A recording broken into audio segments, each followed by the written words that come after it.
Hello everyone, my name is Winters and welcome to Winters Budget Builds. Today we are going to cover the Ferengi Quark Marauder Tier 6. This is a miracle worker ship. In the episode we are going to start off with weapons, gear and equipment as per normal. Then we're going to move on to the skill tree, and from there we'll move on to traits and bridge officer abilities, and then the bridge officers themselves. And then we'll move on to the duty officers. Finally, we will finish up the episode by playing a patrol mission so that you guys can see what this build is actually like in battle. And while we're doing that, we will also give this build a fun factor rating. So this is a lockbox ship. It is available in the Infinity lockbox. It's an option there if you get an epic token. This is... it's an update to the Decora, basically. Very same design, aesthetically. It looks very similar. There's one or two little changes. Actually, I think these exhaust manifolds here are new on this one. I think. Don't quote me on that. But a beautiful looking ship. I really, really like this ship. And like we said, it is a miracle worker ship, so it's got 12 console slots on it.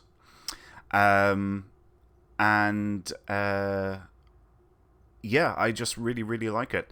Anyway, let's get stuck into the episode. And we're going to start off with weapons. So first up, we have the Prolonged Engagement Phaser Beam Array. This comes from the Phoenix Prize Pack. You need a very rare token to get it.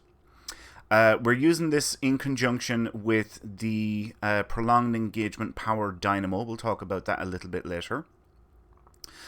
Next up, we are using the Terran Task Force Phaser Beam Array. We're not using this for a two-piece set because the two-piece set bonus is for projectile weapons, and we don't have any projectile weapons on this build. But what we are using it for is, if you look down around here, you'll see it says 2 targets, 2.5% chance, apply stack of withering radiation. Lasts for 60 seconds and 5 stacks max. And what withering radiation is, 512.2 radiation damage to target per stack of withering radiation. So, yeah. Why not? Why not use it? It's not game changing by any manner or means, but said yeah, we'll throw it in there. Right, moving on. Next up, we have the Quantum Phase Beam Array. This comes from the story mission Sunrise. We are using this in conjunction with the Quantum Phase Converter. We'll talk about that a little bit later, and the two-piece set bonus that we're getting from it. Then, the last of our weapons up front, we have 2 Advanced Fleet Phaser Beam Arrays. These come from your Fleet Starbase. You need Tier 2 in Engineering in order to be able to purchase Advanced Fleet Weapons. Yeah, so that's the forward weapons. Moving on to equipment. First up, we have the deflector. We're using the non-baryonic matter deflector. This comes from Discovery Rep, Tier 2, in order to pick up this deflector. We're using this in conjunction with the Mycelial Harmonic Matter Antimatter Core, which again is from Discovery Reputation. And this is a Tier 4 unlock in the Discovery Rep in order to get that. The two-piece set bonus that we are getting from using these two pieces is 120% hull regeneration. Hull regenerate scales with maximum hull. So I suppose you would say very defensive in well, maybe not defensive. Yeah, kind of defensive, hull points, survivability. Yeah, so that's what we're getting there from that. And not a bad set. I mean, like, if we look at the stats here, plus 10.6 Starship Hull Restoration, plus 21.3 Starship Shield Restoration, plus 42.5 Starship Hull Capacity, plus 31.9 Starship shield capacity, and plus 87.9 torpedo damage resistance. So everything there is, increasing your hull, or your shields, or the regeneration of both, and then we have the resistance for torpedo damage. So pretty good there for the deflector. The warp core, as we can see here, plus 4 additional shield power, plus 5 maximum shield power, plus 33.4 hull capacity, plus 20% slipstream speed, plus 100% slipstream turn rate, plus 50% reduced cooldown on transwarp, slipstream drive recharges 100% faster, add 7.5% of your shield power to your weapon power as bonus power, and then one of my favorites, the amp modifier, which is plus 3.3% all damage per subsystem with 75 or more power. So we'll talk about that very quickly here. So these are your subsystems down here. You have weapons, shields, engines, and auxiliary. You have 4 subsystems. And you might see the little check marks there, and there is one here. We just can't see it. Oh, well, no, we can see it there. But anyway, these little marks here represent 75. And if your power levels reach or exceed those marks, you will get an additional 3.3% bonus damage for each one of these that is at 75 or higher. So if you have your power levels right, and when we're in combat, all of these power levels increase, and they actually go beyond 75. So with 4 subsystems at 3.3% each, that's plus 13.2% bonus damage just for having your power levels right. So that's why we're using that. And yeah, a favorite of mine. Okay, let's move on. Impulse engine. We are using the Bajor Defense Hyper Impulse engine. This comes from the story mission Scylla and Charybdis. We are using this in conjunction with the Bajor Defense Covariant Shield Array. Again, it comes from the story mission Scylla and Charybdis. We're using this for the 2-piece set bonus, which is plus 19% phaser damage. Of course, it also does disruptor damage and plasma, but we are using phaser weapons, so that's why we are using this 2-piece set. 19% is huge. It is a massive buff. So a really good set to use on any phaser build. Okay, moving on to the aft weapons. First up, we have the Trilithium Enhanced Omnidirectional Phaser Beam Array. This comes from the story mission Beyond the Nexus. We are using this in conjunction with the Reinforced Armaments console. We will talk about that very, very soon, and the 2-piece set bonus that we are getting from it. Next up, we have the Kinetic Cutting Beam. This is a favorite of mine. This comes from Task Force Omega Reputation. And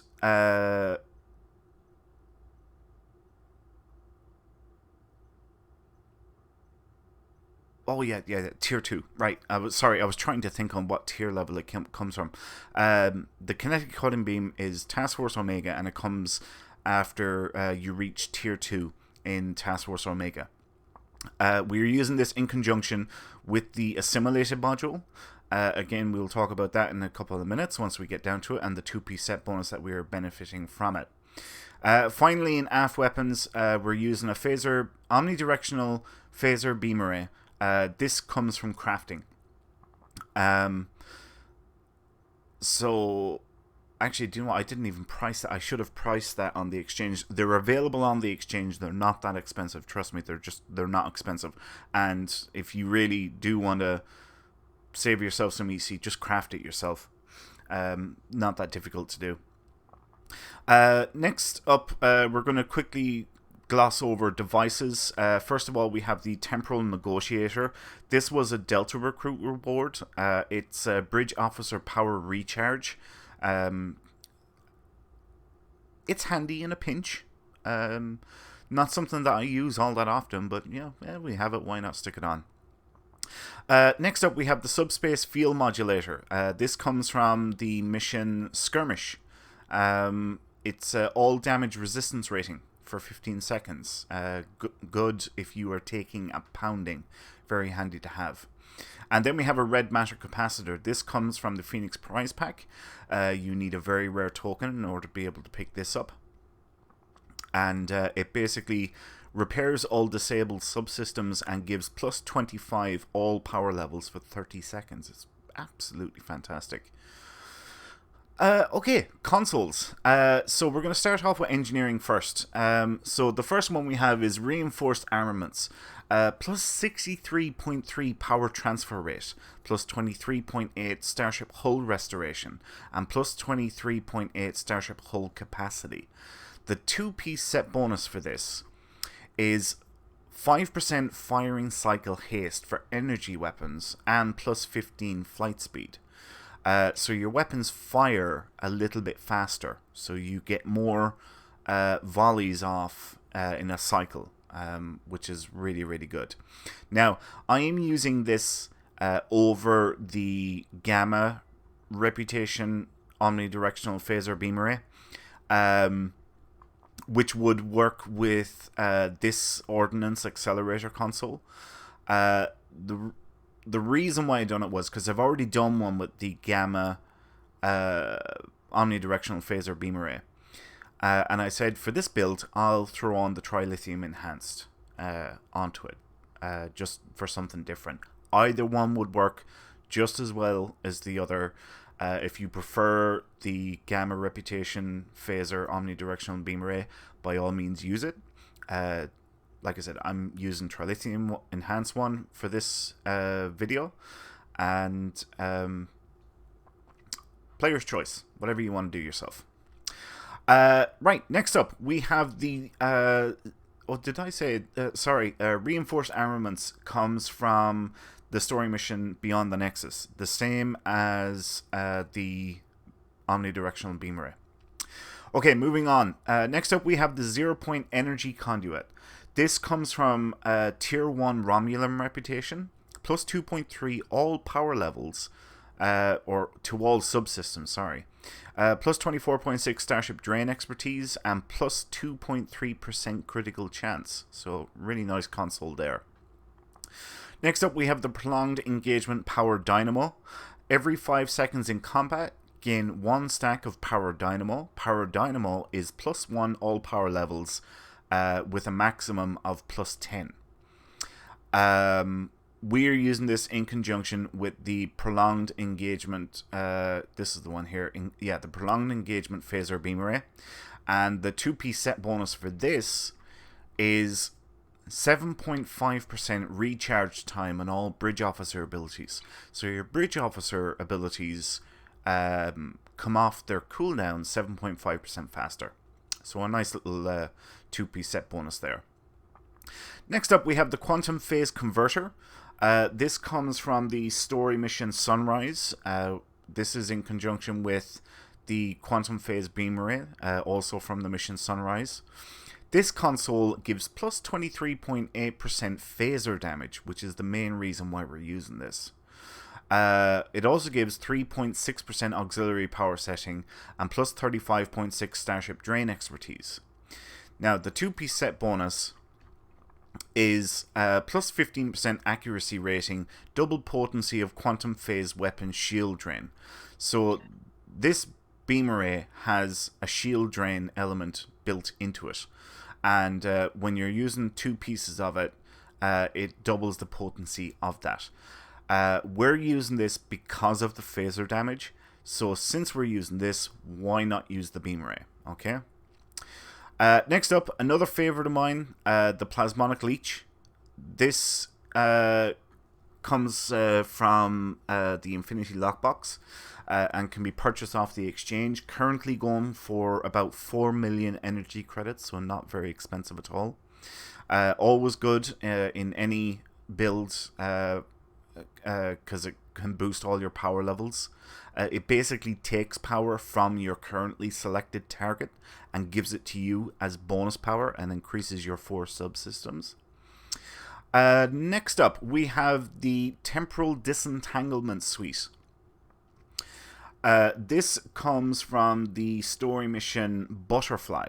Now, this gives +5 auxiliary power setting, +25% maximum shield capacity, and +0 to 2.5% critical chance based on auxiliary power level, and +0 to 10% critical severity based on auxiliary power level, and a 3% shield resistance.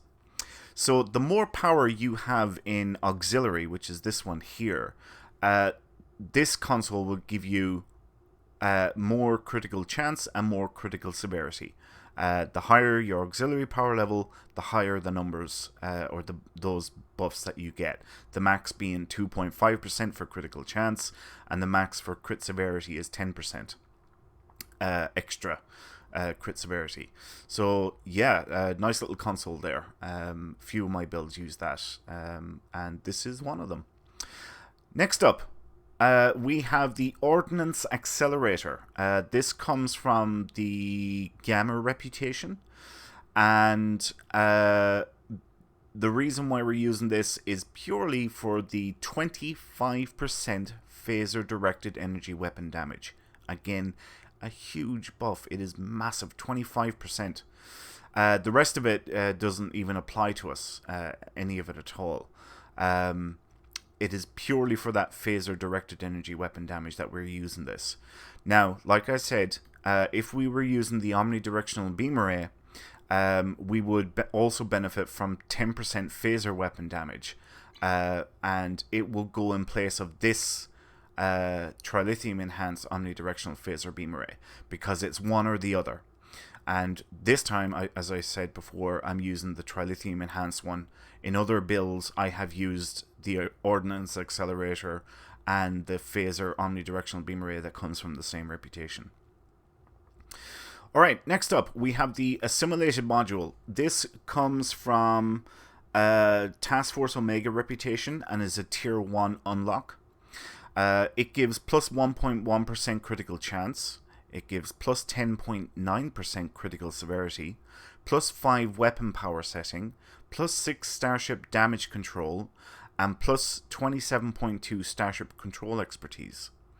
Like I said earlier, we're using this in conjunction with the Kinetic cutting beam, and the 2-piece set bonus for this is 2.5% chance when firing energy weapons to gain Omega Weapon Amplifier for 5 seconds. Omega Weapon Amplifier is +10 weapon power, +500 weapon power drain resistance, and -500% weapon power cost. So basically what that means is for one single volley, so for 5 seconds, you will fire all of your weapons at maximum potential. Full power, no drain resistance. You're going to hit your target for a single volley at maximum potential. That's what the Omega Weapon Amplifier is. Right, okay. Finally, in terms of gear and equipment, we have the Vulnerability Locators, Phaser variant. We have 4 of these. As you can see, we're using our 4th one up here in the Universal Console slot. These give +37.5% phaser damage, and we're using 4 of them. These come from Tier 3 Spire. They're pricey. They're 50,000 fleet credits a piece, but they are so worth it. Because these are the Spire consoles, they also give +1.9% critical chance. Now, those of you who have been following my channel and my budget build series will know the reason why we go for the critical chance over the critical severity consoles is because a critical severity console gives something like +8.9 or 9.3% critical severity or critical damage. Same thing. When it's fully upgraded. So Mark 15 Epic. That's what you get out of one of those consoles. Now, if you go and do crit D modifiers on your weapons. So I want you guys to look right around here, okay, on this weapon. You will see that this weapon says plus 40% crit severity. That is because we have 2 crit D modifiers on this weapon. So that means that each crit D modifier gives 20% crit severity. So why would you go for a tactical console that's only going to give you 8.9% crit severity or 9.3 crit severity, whatever it is, when you can get 80 to 100% crit severity by modding your weapons correctly? So the idea is mod your weapons, which I haven't done here yet, and I'm not that worried about. That's something later on down the road that I'm going to do. But anyway, mod your weapons to crit D, so crit damage or crit severity, and get 80% crit severity or 100% crit severity on each of your weapons, and jack up your crit chance as much as you possibly can via your tactical consoles. So that's why we're doing that. Okay, next up, we are going to talk about the skill tree. So we'll just scroll down here, give you guys a look at the whole thing. Very standard skill tree. Again, those of you who've been following my channel and following this series will be very familiar with this skill tree. It's very standard. There's probably only 2 things that are different from other build videos that I've done. So we'll go through it all here real quick. We're going to gloss over it. So, energy weapon training 3 points. Shield capacity 2 points. Hull capacity 2 points. Electroplasma system flow 2 points. Here's where it's different. Impulse expertise 2 points.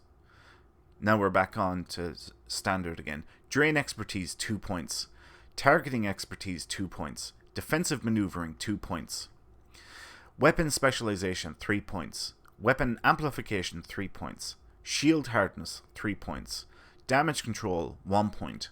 Hull plating 2 points. Defensive subsystem tuning 3 points. Offensive subsystem tuning 3 points. Long range targeting sensors 3 points. Hull penetration 3 points. Shield penetration 3 points. And finally warp core potential 2 points. So yeah, that's the skill tree. Like I said, very standard. There's only like 2 things, which is these 2 points here that are a little bit different compared to other skill trees that I've done on other ships. Specializations. We are using pilot for our primary. This is a battle cruiser, this ship, because it is a 5-3 loadout. 5-3. It is a battle cruiser, so being a cruiser, it's, you know, big and bulky and not very good at turning. So I really like this plus 40% turn rate that we're getting here from using the pilot specialization. And we are using this in conjunction with Strategist as our secondary specialization. A good setup there for this ship. Yeah. Pilot and Strategist, definitely 2 of my favorite, or they are my favorite specializations, Pilot and Strategist. Okay, next up, we're going to talk about traits. So, personal space traits. We are using Bulkhead Technician. Next up, we are using Innocuous. Then we're using Last Ditched Effort. Living Hull. This comes from the story mission Surface Tension.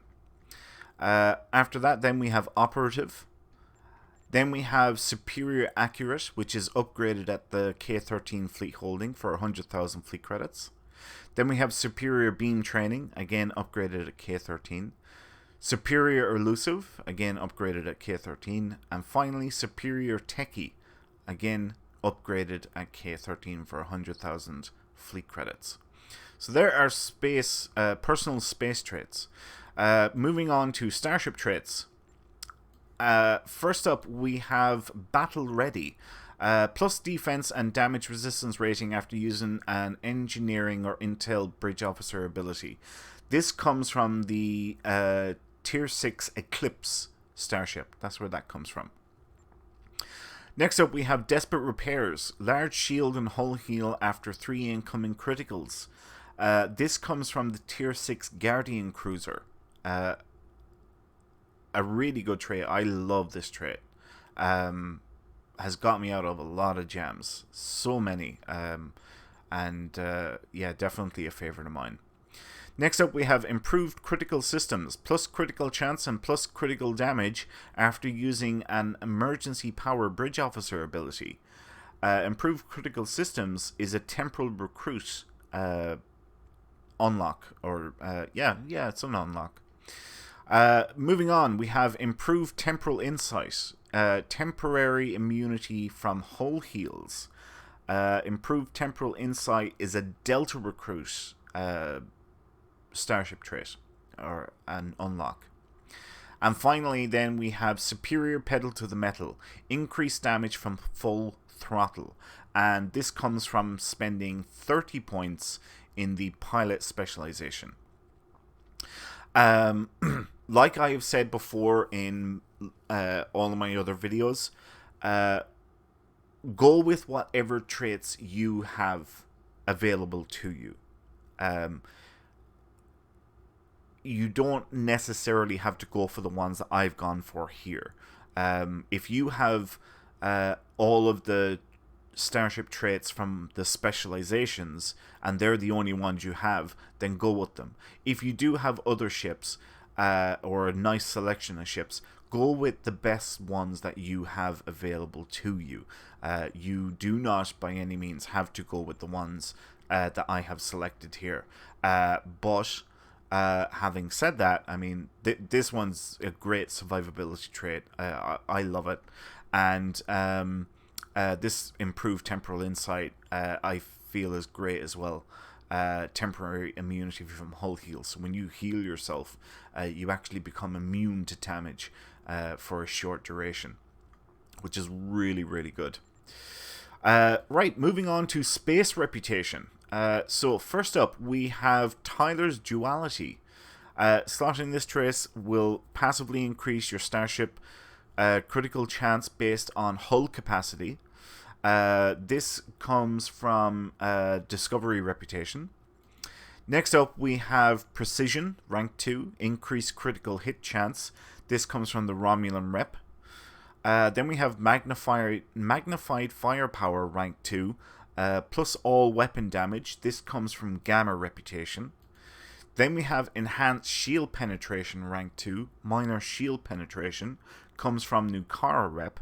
And then we have Enhanced Armor Penetration, ship weapons having increased armor penetration, comes from Delta Reputation.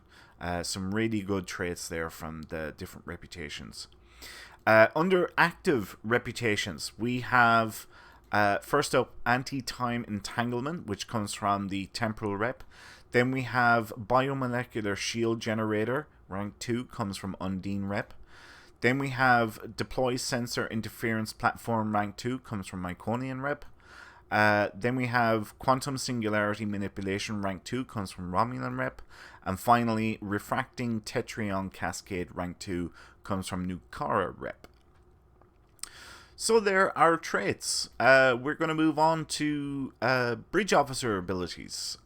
So, this ship, being a battle cruiser, means it's not very heavy on its tactical bridge officer seating. As you can see here, we only have one lieutenant commander and one ensign. And that ensign is a universal. So, an option that you could go for would obviously be an Ox to Bat build, in order to double the amount of tactical slots available to you. So we're going to go over these, and this will all come together now in a minute. So in our Ensign Universal that we have a tactical officer in, we're using Chemosite Lace Weaponry 1. In our Lieutenant Commander Tactical seat, we're using Tac Team 1, Attack Pattern Beta 1, and Beam Fire Will 3. If you prefer Overload, you can by all means train up your Bridge Officer to do Overload instead if you want. In our Commander Engineering, we have Emergency Power to Shields 1. We have Narrow Sensor Bands 2, which is a... what's that? That's Miracle Worker. Yeah, Miracle Worker. Bridge Officer ability. Then we have Reverse Shield Polarity 2, which is like our old crap button. And then we have Directed Energy Modulation 3. In our Lieutenant Engineering slot, we have Engineering Team 1 and Emergency Power to Weapons 2. And in our Science, which is the Lieutenant Commander Science Station, we have Transfer Shield Strength 1, Hazard Emitters 2, and Photonic Officer 2. Okay? So now, remember I said that you could go with an Octobat build, which would mean one Octobat here and another Octobat here. And what that would do is you would alternate between those two abilities. You click this one, and when it's finished, you click this one, and you alternate between the two. And every time you activate those abilities, it reduces the cooldown time of all other Bridge Officer abilities. Every other single Bridge Officer ability, it would reduce their cooldowns. Photonic Officer, 27.9 second recharge, reduce recharge time of Bridge Officers by 3% each second for 20 seconds. Okay? So this is like the science version of Octobat. It's an alternative way of doing Octobat. You don't need any duty officers in order to pull it off. This is a battle cruiser, so it's not heavy on tactical seating. So this works out really, really nice with only having a lieutenant or an ensign and a lieutenant commander tax seating. Yeah, so that's what I've gone with here. When we get into the patrol mission, you guys will actually see it in action. Some alternative, you could go for a Gravity Well, maybe Gravity Well 1 in there instead, but you will find that you're just not going to be putting out as much damage because you only have one set of Tac Team 1, Attack Pattern Beta 1, and Beam Fire Will 3. Yeah. Now, Bridge Officers themselves, we have 2 superior Romulan operatives. These guys come from the Fleet Embassy, and the reason why we're using them is for this trait here. As you can see, it's a space trait, and it's plus crit and crit severity, reduce cloak cooldown, and they stack. And we have 2 of them. Next up, we have this guy here. He is a Jemadar. And he comes with the space trait Engineered Soldier, plus crit and crit severity, increased damage. Really good. You can see plus 5 all weapon damage, 1% crit chance, 2.5% crit severity. Then we have this guy, Nausicaan. He comes from rank 4 diplomacy in your diplomatic commendation in the duty officer system. He comes with the space trait Pirate, which is plus 1.5% all damage and 150 Starship stealth. And finally, for our science, we're using Mr. Potato Head, who comes from the story mission Alliances. And he comes with 2 Starship traits, one being Efficient and the other one being Pirate. Efficient is plus 7.5 Starship Warp Core efficiency, which improves power levels when low. And Pirate, as we said a minute ago, is plus 1.5% bonus, all damage, and 150 Starship stealth. Excuse me. Okay, yeah, so that's Bridge Officer abilities and the Bridge Officers themselves. So, moving on to the Duty Officers. First up, we have a Shield Distribution Officer. Attack Pattern Beta restores hull when firing. This guy can be picked up from the Delta Quadrant duty officer pack. I couldn't find one of him on the exchange, so I couldn't get a price. But that's where he comes from. Next up, we have a con officer. Recharge time reduced for tactical team and buff. They are currently going for 500k on the exchange, so very, very cheap, not expensive at all. Next up, we have a Warfare Master, spaced increased damage versus all. He comes from Gamma Recruit and is an account-wide unlock for having one Gamma Recruit. So, really great duty officer and a good one to have on any build. Next up, we have a Warp Core Engineer. Chance of temporarily improving your ship's power on use of any emergency power ability.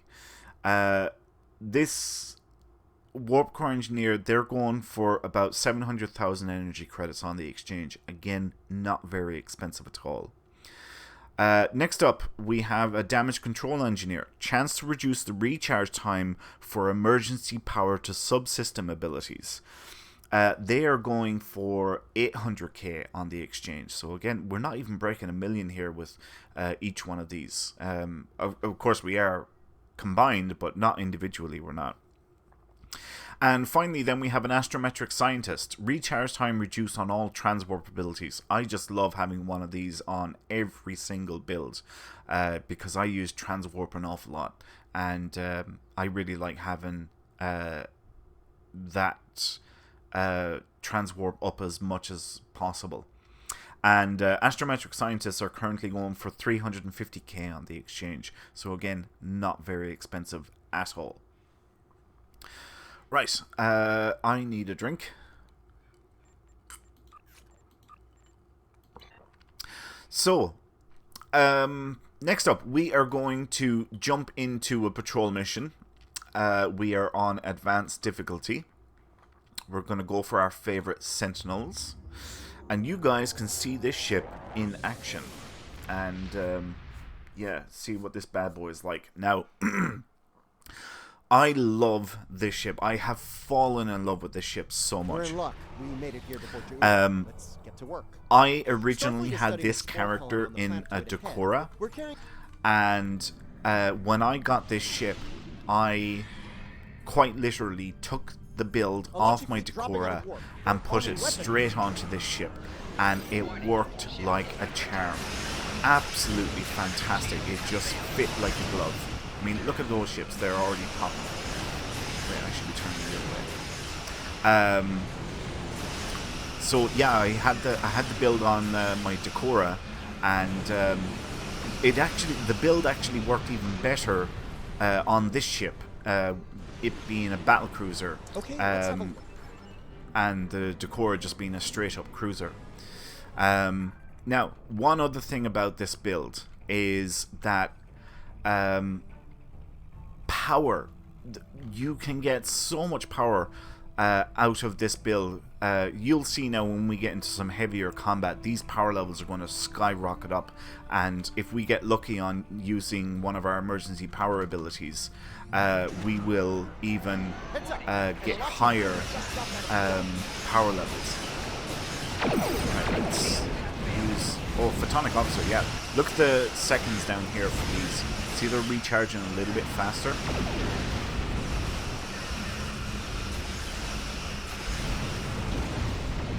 Look, all dead. So, yeah, this ship was an unbelievably pleasant surprise. And for a fun factor rating, I have to give this ship a 10 out of 10. It has it all. It's got the survivability, it's got the punch, it's got the maneuverability. It is just so good. It is checking all the boxes. Granted, it's a Miracle Worker ship, and I hate the mechanic for Miracle Worker ships, which is this thing down here. But the saving grace for Miracle Worker is that it's got a 12th console slot. So, yeah, I don't mind it then because of that. But I mean, look at that. Like, we're down to one ship. Like, we didn't even work. We didn't break a sweat there clearing out that group at all. So yeah, this ship ticks all the boxes for me. All right, It's we got have one satellite left survivability, to it's got the deploy. Let's maneuverability, it's got the punch to go along with everything. And I'm giving this a solid 10 out of 10. It has become one of my most favorite They're hitting ships to satellite fly Alpha again. in game. I just absolutely love it. Alright, let's get cracking here. Look at those power levels because of the damage control engineer that we're using. Or the warp core engineer that we're using. Alright, let's use our photonic officer.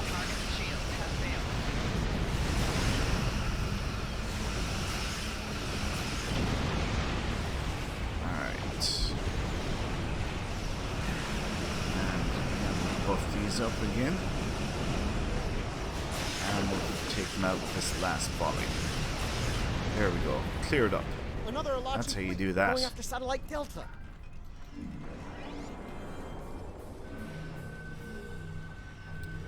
Okay, we're moving, and open fire.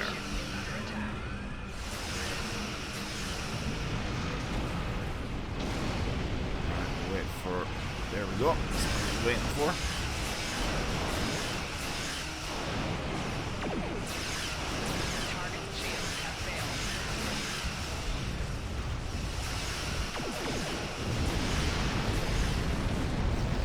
Getting readings from Sweet. satellite Gamma.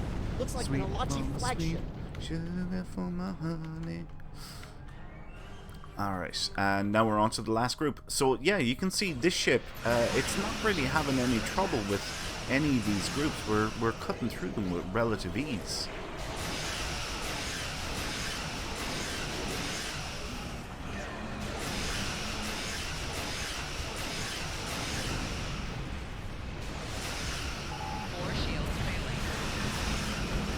Oh, I thought I had full throttle on there. I was disengaged.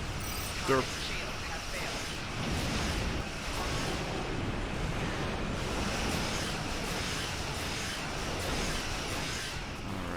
Almost done.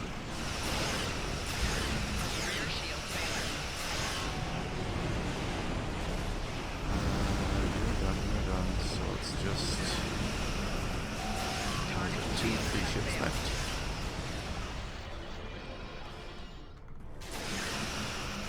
Let's just finish these guys off. It's the best thing to do.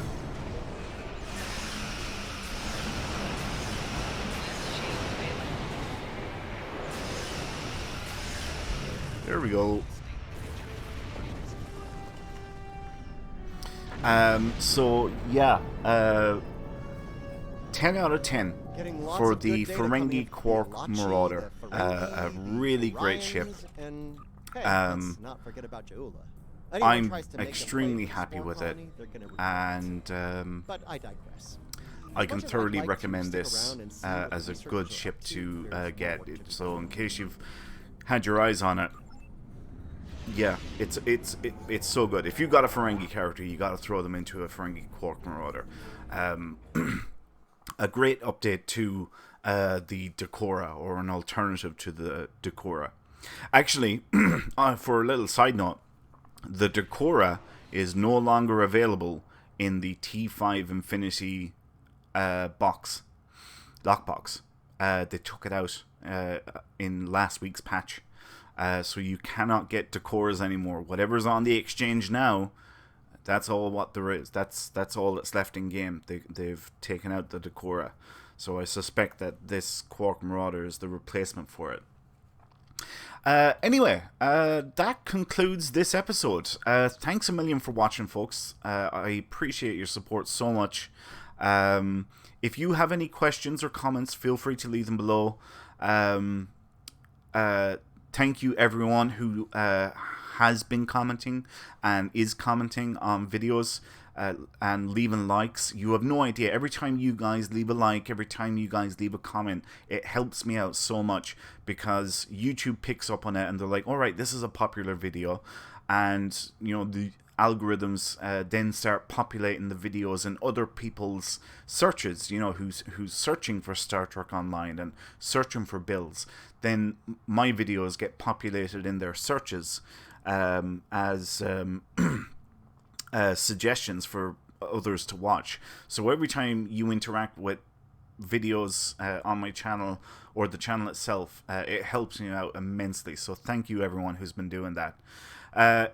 If you have a request for any builds that you would like to see, leave a comment below, and if I have the ship, I will endeavor to get that done for you as quickly as possible. I will reply to you and let you know if I do or do not have that ship. But yeah, if you have a request that you would like to see a build done on, just leave a comment below and let me know the name of the ship that you want to see, and we'll take it from there. As always, there is a link to this build on STO Academy in the description at the bottom of this video. So if you guys want to use this build, you can bookmark that link and you can use it as a reference guide or like a to-do list for when you're putting the build together yourself. And yeah, my name is Winters, and I'll catch you next time. So until then, adios.